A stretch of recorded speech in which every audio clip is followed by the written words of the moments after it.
Hello friends, आप सभी का स्वागत है आपके अपने ही YouTube channel LGR study inter में। दोस्तों, जैसा कि आप सभी जान रहे हैं कि इस वीडियो सीरीज में हम लोग इंटरमीडिएट बोर्ड एग्जाम के बेहतर तैयारी के लिए हिंदी के महत्वपूर्ण ऑब्जेक्टिव क्वेश्चन का तैयारी करते हैं। आपको बता दें कि आज यह इस वीडियो सीरीज का 4 नंबर वीडियो है। हिंदी के महत्वपूर्ण ऑब्जेक्टिव क्वेश्चन के लिए जो है 3 वीडियो ऑलरेडी हम अपलोड कर चुके हैं। तो जो लोग अभी तक इस सभी 3 वीडियो को नहीं देखे हैं तो आप इस चैनल के प्ले लिस्ट में जाकर के जरूर देख लीजिएगा, क्योंकि यह 3 वीडियो जो है आपके एग्जाम के लिए काफ़ी महत्वपूर्ण है। चलिए आज का वीडियो शुरू करते हैं। पिछले क्लास में जो है आप सभी को पता होगा कि सेट 2 का अभी जो है सेट 1 सेट हम देख चुके हैं और सेट 2 का जो है पिछले क्लास में 30 क्वेश्चन तक जो है हम लोग जो है डिस्कशन कर चुके हैं। तो आज का जो आपका क्लास है वो 31 नंबर क्वेश्चन से स्टार्ट होगा।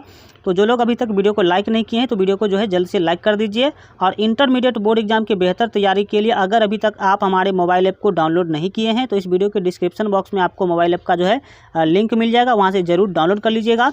काफ़ी महत्वपूर्ण मोबाइल ऐप है। यहाँ पर जो है चलिए देखते हैं आज का जो 31 नंबर क्वेश्चन है। पूछ रही है कि कौन सी कृति शमशेर बहादुर सिंह की नहीं है। शमशेर बहादुर सिंह जी का जो है कौन सा कृति डैट मीन्स कौन सा रचना निम्नलिखित में से नहीं है, यह आपको बताना है। ठीक है, तो 31 का जो यहाँ पर आपका डी ऑप्शन है सही होगा। डैट मीन्स आप देख सकते हैं कि भारत, इतिहास और संस्कृति यहाँ पर जो है बिल्कुल सही आंसर होगा। वीडियो को ध्यान से देखेंगे, क्योंकि जितना ही ध्यान से आप वीडियो को देखते हैं उतना ही आप जो है ज़्यादा दिनों तक इस बातों को याद रख पाएंगे। ठीक है, तो यहाँ पर आपका जो 32 नंबर क्वेश्चन है पूछ रहे कि कौन सी रचना मुक्तिबोध की है। ठीक है, मुक्तिबोध जो कवि हैं उनकी जो है रचना कौन सी है, ये आपको क्या करना है, बताना है। तो 32 का जो यहाँ पर आपका सही आंसर होगा वो डी होगा। डैट मीन्स आप देख सकते हैं कि चांद का मुँह टेढ़ा। ठीक है, चांद का मुँह टेढ़ा यहाँ पर आपका बिल्कुल ही सही आंसर होगा। आप लोगों को जिस क्वेश्चन का आंसर पहले से पता हो उसका आप लोग जो है आंसर कमेंट में लिखते चलिएगा, जिससे आपका कॉन्फिडेंस लेवल क्या होगा, बढ़ेगा। ठीक है, यहाँ पर आप 33 नंबर क्वेश्चन को देखेंगे। क्वेश्चन के द्वारा पूछा जा रहा है सरोज किस संधि का उदाहरण है। ठीक है, सरोज जो शब्द है वह किस संधि का उदाहरण है। डैट मीन्स सरोज शब्द में कौन सा संधि है यह आपको बताना है। ठीक है, तो 33 का जो यहाँ पर आपका सही आंसर होगा वो सी होगा। 33 का सी ऑप्शन आपका बिल्कुल जो है सही आंसर होगा, यानी कि विसर्ग संधि। ठीक है, इसके बाद जो है यहाँ पर आपका जो 34 नंबर महत्वपूर्ण क्वेश्चन है पूछ रही है कि महेश का संधि विच्छेद क्या होगा। ठीक है, तो महेश का संधि विच्छेद आपको बताना है। तो 34 का जो सही आंसर होगा वो बी होगा। डैट मीन्स आप देख सकते हैं कि महा प्लस ईस। ठीक है, महा प्लस ईस जो है महेश का संधि विच्छेद होगा। और महेश जो है पर्यायवाची है किसका, तो शिव का, जिसको हम लोग जो है शिव कहते हैं, उसी को हम लोग जो है जो शंकर कहते हैं। इस तरह से आप लोग जो है कैलाश भी कहते हैं, कैलाशपति भी कहते हैं, जिस आप लोगों को जो है पता होगा। ठीक है, नेक्स्ट हम आगे बढ़ जाते हैं। यहाँ पर जो आपका 35 नंबर क्वेश्चन है पूछा जा रहा है कि दिग्गज किस संधि का उदाहरण है। ठीक है, दिग्गज जो शब्द है, दिग्गज शब्द का के बारे में आपको बताना है कि यह किस संधि का उदाहरण है। ठीक है, तो 35 का जो आपका सही आंसर होगा वो ए होगा। 35 का ए ऑप्शन जो है सही होगा, व्यंजन संधि। ठीक है, दिक प्लस जो है गज होता है। ठीक है, नेक्स्ट आगे बढ़ जाते हैं। यहाँ जो आपका 36 नंबर क्वेश्चन है पूछ रही है परमात्मा किस संधि का उदाहरण है। परमात्मा किस संधि का उदाहरण है ये आपको बताना है। ठीक है, तो 36 का जो सही आंसर होगा वो डी होगा। यहाँ पर आप याद रखेंगे दीर्घ संधि। कौन सा संधि, दीर्घ संधि आप याद रखेंगे। नेक्स्ट यहाँ जो आपका 37 नंबर महत्वपूर्ण क्वेश्चन है, क्वेश्चन के द्वारा आपसे जो है बोला जा रहा है, जैसा आप देख सकते हैं कि नवग्रह शब्द किस समास का उदाहरण है।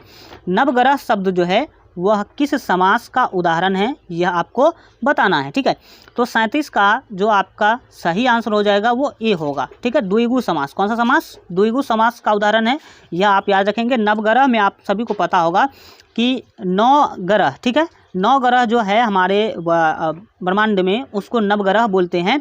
और द्विगु समास के बारे में आपको यह भी पता होगा कि द्विगु समास कहते किसे हैं, तो जिसका प्रथम पद संख्यावाची हो, जिसका प्रथम पद क्या हो, संख्यावाची हो, उसे हम द्विगु समास कहते हैं। और नवग्रह में आप देख सकते हैं कि 9 ग्रहों के जो ग्रुप है, 9 ग्रहों का जो समाहार है उसको हम नवग्रह कहते हैं। तो 9 जो है वो संख्यावाची शब्द आप सभी को पता होगा, इसलिए आपका द्विगु समास यहाँ पर बिल्कुल सही आंसर होगा।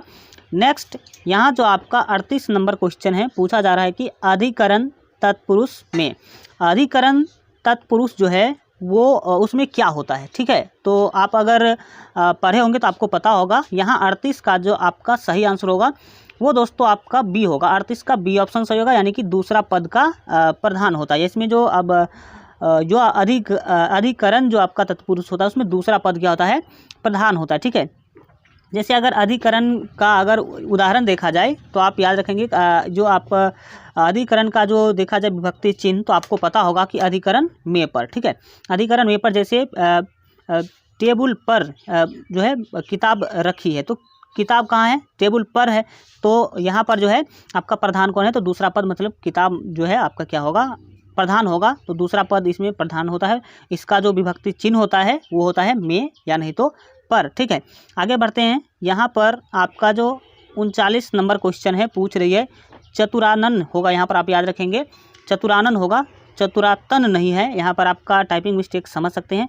चतुरानन जो शब्द है किस समास का उदाहरण है यह आपको बताना है। ठीक है, तो 39 का जो यहाँ पर आपका ए ऑप्शन होगा, 39 का ए ऑप्शन सही होगा, क्योंकि चतुरानन जो शब्द होता है, चतुरानन होगा यहाँ पर आप याद रखिएगा। चतुरानन शब्द जो होता है वो बहुब्रीहि समास होता है। ठीक है, चतुरानन शब्द जो है बहुब्रीहि, और चतुरानन जिसके 4 आनन हो, जिसके 4 आनन हो, आनन मीन्स गर्दन कह सकते हैं, या फिर आप उसको गर्दन ही समझिए, मूड़ी समझिए। ठीक है, उसको कहते हैं चतुरानन। ठीक है, तो बहुब्रीहि समास आप याद रखेंगे। बहुब्रीहि समास का एक उदाहरण आपको और बता दें, जैसे दशानन होता है, दशानन 10 हो आनन जिसके। ठीक है, तो दशानन जैसे रावण है, इस तरह से आप याद रख सकते हैं। नेक्स्ट, यहाँ जो आपका 40 नंबर महत्वपूर्ण क्वेश्चन है, पूछा जा रहा है कि है ना, गर्भ शून्य शब्द में समास है। ये जो शब्द है गर्भ शून्य, इसमें जो है कौन सा समास है यह आपको बताना है।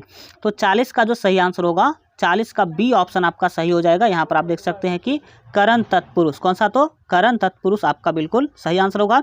और अगर वीडियो अच्छा लग रहा हो तो वीडियो को लाइक जरूर कीजिए, क्योंकि आपका एक लाइक और एक शेयर हमारे मोटिवेशन को बढ़ाता है और आपके लिए एक अच्छा जो है कंटेंट लेकर के आने के लिए मजबूर करता है। तो आप लोग लाइक जो है जरूर कीजिएगा। 41 नंबर क्वेश्चन है, पूछा जा रहा है कि अनुकूल का विलोम है। अनुकूल जो शब्द है इसका विलोम क्या होता है, विलोम मीन्स होता है उल्टा। ठीक है, तो 41 का यहाँ पर जो आपका ए ऑप्शन है सही होगा, प्रतिकूल। अनुकूल का उल्टा क्या होगा, प्रतिकूल होगा। ठीक है, याद रखेंगे।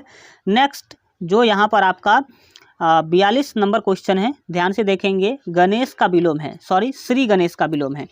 जो आपका क्वेश्चन है उसको समझेंगे। क्वेश्चन में पूछा जा रहा है कि श्री गणेश का विलोम होता है। श्री गणेश का विलोम मीन्स उल्टा आपको बताना है। तो आपको अगर जिस शब्द का अर्थ पता नहीं होता है उसी का विलोम आपको रटना होता है, और अगर आपको पता हो जाए कि श्री गणेश मीन्स क्या होता है तो उसका उल्टा यानी कि विलोम आपको रटना नहीं पड़ेगा। तो श्री गणेश का जो अर्थ है वो सिंपल सा अर्थ है, आप सभी जानते होंगे। श्री गणेश मीन्स होता है किसी भी चीज़ का शुरुआत करना। ठीक है, तो शुरुआत करना मतलब शुरू करना, तो इसका उल्टा बताना है। शुरू करना का उल्टा क्या होगा, तो समाप्त करना होगा। तो यहाँ पर आपका 42 का जो सही आंसर हो जाएगा, 42 का सी ऑप्शन आपका सही होगा, इतिश्री। इतिश्री मतलब देखिए, श्री गणेश मतलब शुरू करना और इतिश्री मतलब समाप्त करना।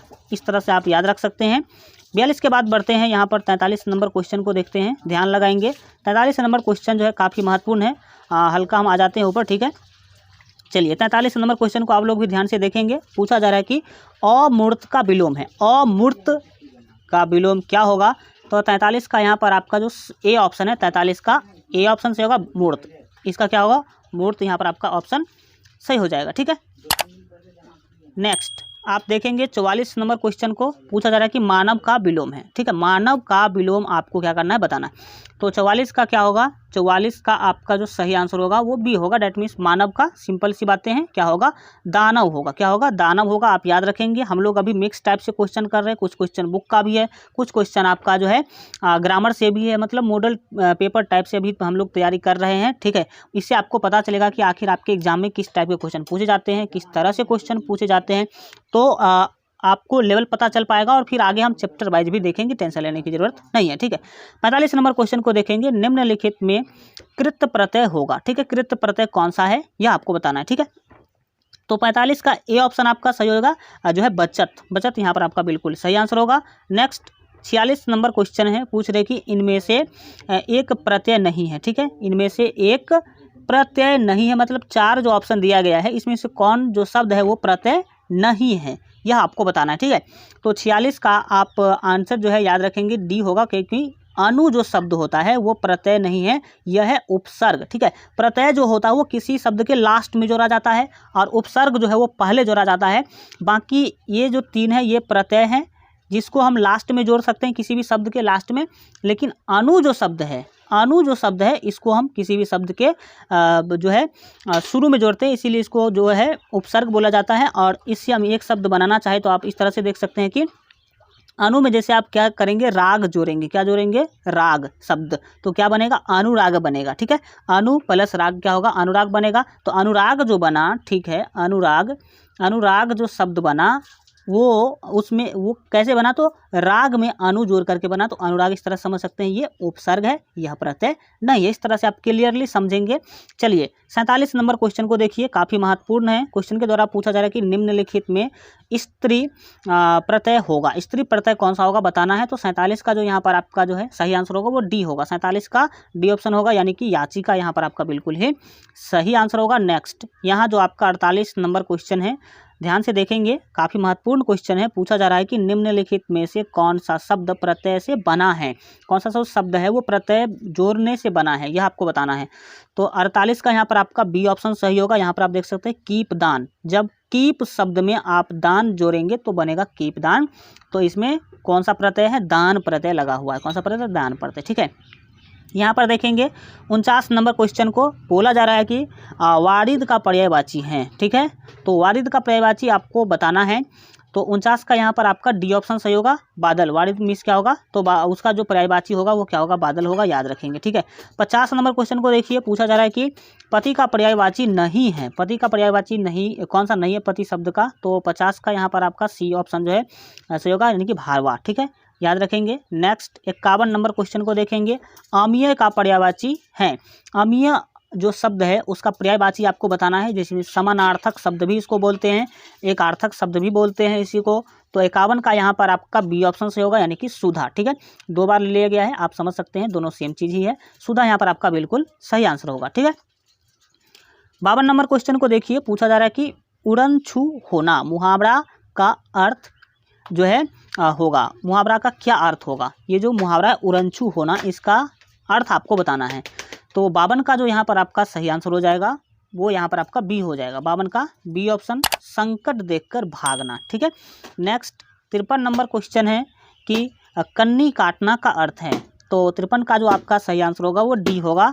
देख सकते हैं कि दूर रहना, कन्नी काटना जो मुहावरा है उसका अर्थ होता है दूर रहना। ठीक है, नेक्स्ट जो आपका 54 नंबर क्वेश्चन है, क्वेश्चन के द्वारा आपसे पूछा जा रहा है कि काम काज में कोरा होना मुहावरा का अर्थ होगा, क्या होगा यह आपको बताना है। मुहावरा का क्या अर्थ होगा यह आपको बताना, कौन से मुहावरा का? तो काम काज में कोरा होना का। तो 54 का जो यहाँ पर आपका सही आंसर होगा वो डी होगा, डैट मीन्स काम न जानना। अगर कोई काम नहीं जानता इसका मतलब वो काम काज में कोरा है। ठीक है, नेक्स्ट 55 नंबर क्वेश्चन है, आरोग्य का पर्यायवाची नहीं है। आरोग्य का पर्यायवाची आपको बताना है, तो 55 का सी ऑप्शन आपका सही होगा, अरोग्यता। ठीक है, अरोग्यता जो है यहाँ पर आपका बिल्कुल सही आंसर होगा।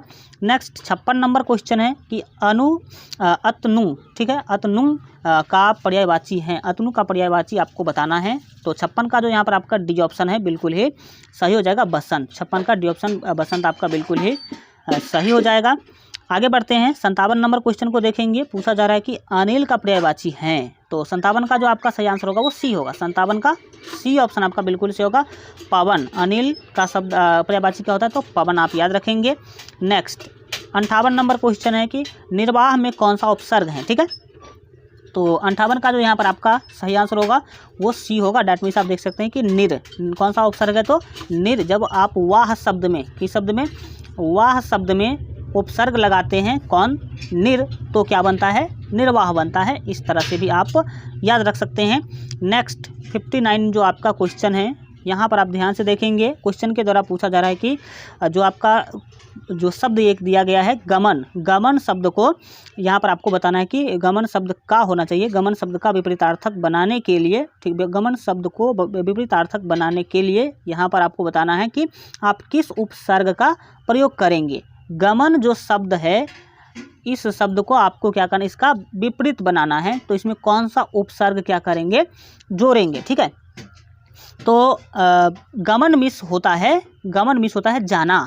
और उसमें जब आप आ जोड़ देंगे तो हो जाएगा आगमन। आगमन मीन्स होता है आना, ठीक है। तो गमन मीन्स क्या होता है, गमन जो शब्द है उसका अर्थ होता है जाना। तो अब इसका विपरीत बनाना है, और जाना का जो विपरीत होगा वो आना होगा। तो उसमें जब आप आ लगा देंगे, गमन में आ लगा देंगे तो आगमन हो जाएगा। तो आगमन होगा तो इसका क्या अर्थ हो गया कि आना, ठीक है। तो इस तरह से आपका बी ऑप्शन आपका क्या होगा, सही हो जाएगा। नेक्स्ट, यहाँ जो आपका 60 नंबर महत्वपूर्ण क्वेश्चन है, बोला जा रहा है कि संकल्प में कौन सा उपसर्ग है, ठीक है। तो 60 का जो यहाँ पर आपका बिल्कुल सही आंसर होगा वो सी होगा, डेट मीन्स सम यहाँ पर आपका बिल्कुल ही सही आंसर होगा। आज के लिए इतना ही रखते हैं। आज का क्लास कैसा लगा कमेंट के माध्यम से जरूर बताइए, और अगर अभी तक आप इस वीडियो को लाइक नहीं किए तो वीडियो को लाइक कर दीजिए। और इंटरमीडिएट बोर्ड एग्जाम के बेहतर तैयारी के लिए अगर अभी तक आप हमारे मोबाइल ऐप को डाउनलोड नहीं किए हैं तो इस वीडियो के डिस्क्रिप्शन बॉक्स में मोबाइल ऐप का लिंक दिया है, वहाँ से जाकर के डाउनलोड कर लीजिए। यानी तो सिंपली आप लोग प्ले स्टोर पर सर्च करेंगे LGR स्टडी ऐप तो सबसे ऊपर में आ जाएगा, तो वहाँ से भी आप लोग जो है डाउनलोड कर सकते हैं। इस वीडियो को अधिक से अधिक दोस्तों में शेयर कीजिए। चैनल को सब्सक्राइब नहीं किए हैं तो सब्सक्राइब के लाल बटन को दबा करके चैनल को सब्सक्राइब कर लीजिए। बेल आइकन प्रेस करके ऑल पर सेलेक्ट कर लीजिए ताकि आगे आने वाला सभी वीडियो सबसे पहले आप तक पहुंच सके।